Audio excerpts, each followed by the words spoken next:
Good morning. আশা করি সবাই ভালো আছেন। আমার আরেকটা নতুন ব্লগে আপনাদের সকলকে স্বাগত জানাই। আজকে রবিবার, এখন বাজে ওই মোটামুটি 9:30 কাছাকাছি। একটু বেরোবো, চা ফা খাওয়া হয়ে গেছে, এখন একটু বেরোবো একটু চিকেন নিয়ে আনতে। তো সুস্মিতা আজকে চিকেন আর পোলাও স্পেশাল রান্না করবে, ও ইউটিউব থেকে শিখেছে। তো সেই জন্য এখন যাইবো চিকেন আনতে, সেজন্য আমি রেডি হয়ে গেছি। এইমাত্র বাজার করে এলাম, পুরো অবস্থা দেখে বুঝতে পারছেন প্রচন্ড ঘেমে গেছি। আজকে যদিও রোদ ওঠেনি সেরকম, কিন্তু একটা গুমোট গরম, তো প্রচন্ড গরম করছে। এখন এইমাত্র এলাম, বৃষ্টি তো বিকালের দিকে প্রতিনিয়ত পড়েই যাচ্ছে। তো এবার ব্রেকফাস্ট করে একটা পার্সেল এসেছে, পার্সেলটা আনবক্সিং করব। একজন গিফট পার্টি।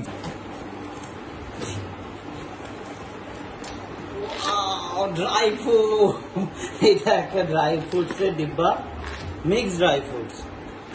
এটা হচ্ছে ব্রেকফাস্ট, কচুরি, হিঙের কচুরি, দারুণ খেতে। আমাদের এখানে একটা দোকান আছে, মিষ্টির দোকান, তারামা সুইটস, ওইখানকার। আর সালাড বেশি। আমার কষা মাংস হয়েছে, কষা রান্না চলছে, কষা হয়নি, 1টা বেজে গেছে। এই বৃষ্টি, আমি বৃষ্টির অপেক্ষা করছি, বৃষ্টি পড়লে আজকে ভিজবো। এবছরে এখনো পর্যন্ত একদিনও ভিজিনি, খুব ভালো লাগে। না, অফিস থেকে আসার সময় ভিজেছি, সেটা আলাদা, হয় না একটা ছাদেতে স্নান। মেঘ করেছে কিন্তু বৃষ্টি পড়ছে না, আমার ভেজা মনে হচ্ছে না হবে। কি সুন্দর মেঘটা এদিকে। কষা মাংস খেতে ডাকছে আমাকে ছাদ থেকে না। কষা মাংস রেডি। ঝাল হয়েছে, আলু নিবি? সকাল থেকে এত ওয়েট করলাম, বৃষ্টি পড়বে, বৃষ্টিতে ভিজবো, হ্যাঁ, কিন্তু এখন বৃষ্টি স্টার্ট হলো। এখন বিকাল হতে চললো, এবার বৃষ্টি স্টার্ট হলো। রবিবারে আর কোথাও বেরোতে পারবো না, ঘরে বসে থাকো সারাদিন। এতক্ষণ সারাদিন বৃষ্টি পড়ার পর এই বৃষ্টি থেমেছে, আবার সূর্য উঠছে এখন আবার। খুব সুন্দর লাগছে ভিউটা, দেখো ভিউটা।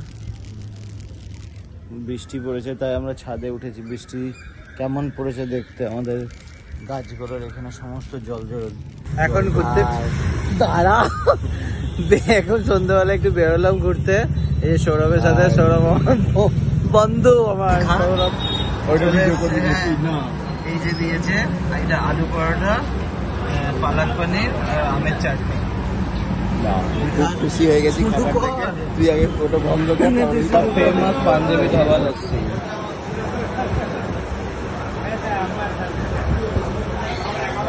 কেমন খেতে? খুব ভালো খেতে। একটু বাজে বললি, একই রকম। এই আগের দোকানটার এই দোকানটা এক। লাস্সির মতন খেতে। সৌরভ এখানে আইসক্রিমও খাওয়ালো, এখানে পাঞ্জাবি ধাবাতেও খাইছে। মিঠা কথা, কেন খাইছি ও বলছে না, কিন্তু ওর বিয়ে ঠিক হয়েছে, সেই জন্য হয়তো খাইয়ে দিচ্ছে। পালিয়ে বিয়ে করবে যতদূর সম্ভব, ওর যা মতি গতি দেখতে পাচ্ছি আমি। আর এটা কি এনেছে আমার জন্য?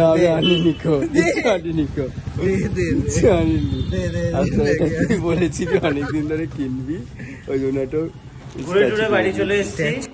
এসে বসেছি, কারণ আমার ব্যাক পেনটা এতটা বেড়েছে, আমি বসে থাকতে পারছি না, দাঁড়িয়ে থাকতে পারছি না, শুয়েও থাকতে পারছি না, এতটাই পেনফুল। এখন থেকে রাত্রেবেলা গরম জলে শেক করব। আর হচ্ছে খাওয়া দাওয়া জানি না করবো কিনা, কারণ পাঞ্জাবি দাবাতে যা খেয়েছি আর মনে হয় খেতে আছে, খেতে পারবো বলে। এই যে সৌরভ যেটা মূর্তিটা দিয়েছিল, এই যে এটা মার্বেল ডাস্টের তৈরি বাবা লোকনাথের মূর্তি। অ্যাকচুয়ালি গত বছর আমি আর সৌরভই হচ্ছে একটা বাবা লোকনাথের মন্দিরে পুজো দিতে গেছিলাম, তো তখনই ভাবছিলাম যে আমার বাড়িতেও তো একটা মূর্তি নেই, তো সেই সময় ওর এটা মাইন্ডে ছিল, সেই জন্য আমাকে এটা গিফট করেছে। তো থ্যাংক ইউ সৌরভকে। তো এবার আর কিছু নেই সেরকম ইন্টারেস্টিং, এবার ল্যাদ খাবো আর ঘুমাবো, কারণ কাল থেকে আবার অফিস স্টার্ট হচ্ছে সোমবার। অ্যাজ ইউজুয়াল সারা সপ্তাহ অফিস চলবে, আবার পরে রবিবারে আবার ছুটি।